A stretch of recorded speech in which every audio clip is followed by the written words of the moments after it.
going on, guys? Welcome back. NFL Commentary for tonight. Do me a favor, like button, subscribe button, criticism in the comment section.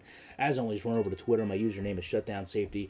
Want to talk about Chuck Pagano, Indianapolis Colts head coach, obviously on the hot seat. It's been topic for months and months whether he'll retain coaching position for the Indianapolis Colts next year. To me, it's ironic.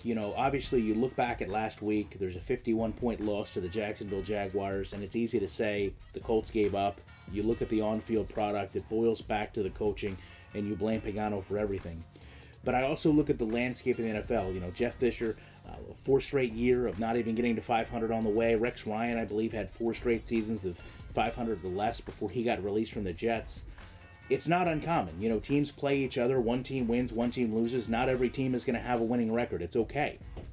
It's an interesting comparison between Ryan and Pagano when you talk about coaches that ingrain themselves in a state, in a city with a team, and there's a lot more emotional connection to them than maybe just a coach that comes in and out. I mean, Pagano goes through the cancer, the Chuck Strong, that the whole NFL rallied around.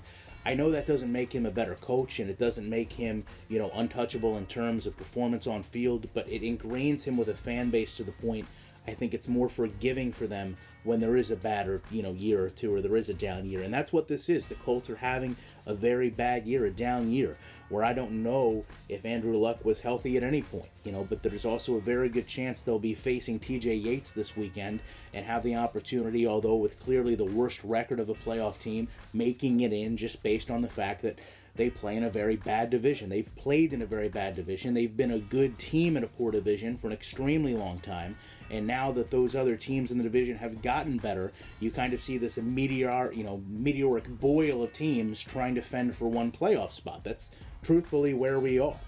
It's a shame to me that Pagano is the one that comes out and faces the firing squad every single week, while Ryan Grigson sits back and hangs his hat on a GM of the Year award that he basically earned for drafting Andrew Luck first overall and putting an incredibly soft team around him.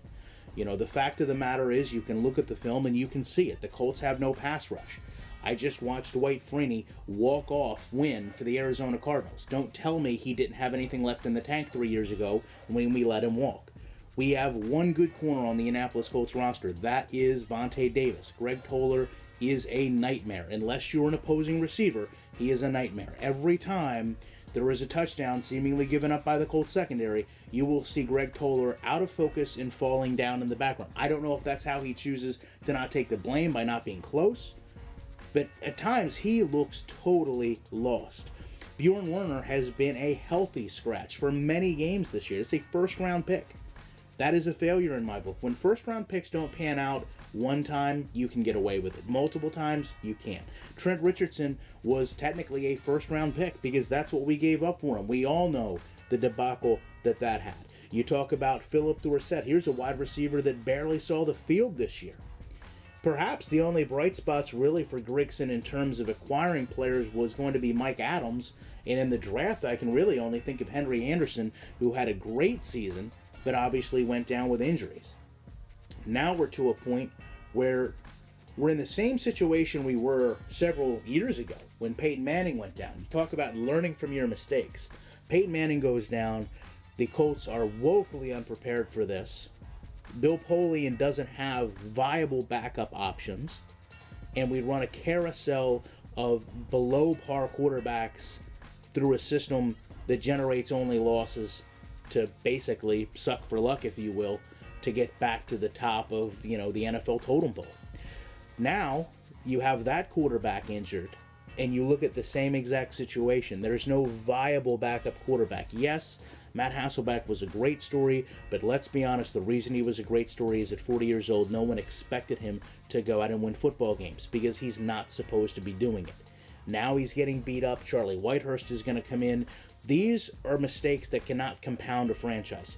Good teams don't let one player define them. Great teams let other players step up and rally. Think of the Rams. Think of the Patriots. This is not a position that well-built teams get themselves in. Whether you're a fan of them or not, it's the just cold, hard facts of it. If Pagano loses his job over this and Grigson does not, it's a tragedy. I think Pagano is a great coach, minus one snap it to the receiver play this year. There's been a lot of good that he's brought to the team, not just from an emotional standpoint, but from a mindset and a mission standpoint in growing players into better people in the community. There's more to football than wins and losses, and I think Chuck Pagano embodies a lot of that. There's a lot of good in the community that can come from football teams being there. There's a lot of positives in the community that can come from football teams being there, and I'm not saying that all teams don't have that, because they certainly do, but Pagano really seems to push that message, and it'd be a shame to lose that based on one subpar football outing, which in all reality, not a lot of him is responsible. Todd Hermans. Love to know what you guys think about this. Appreciate you checking this video out. I'll be back in the week with more content.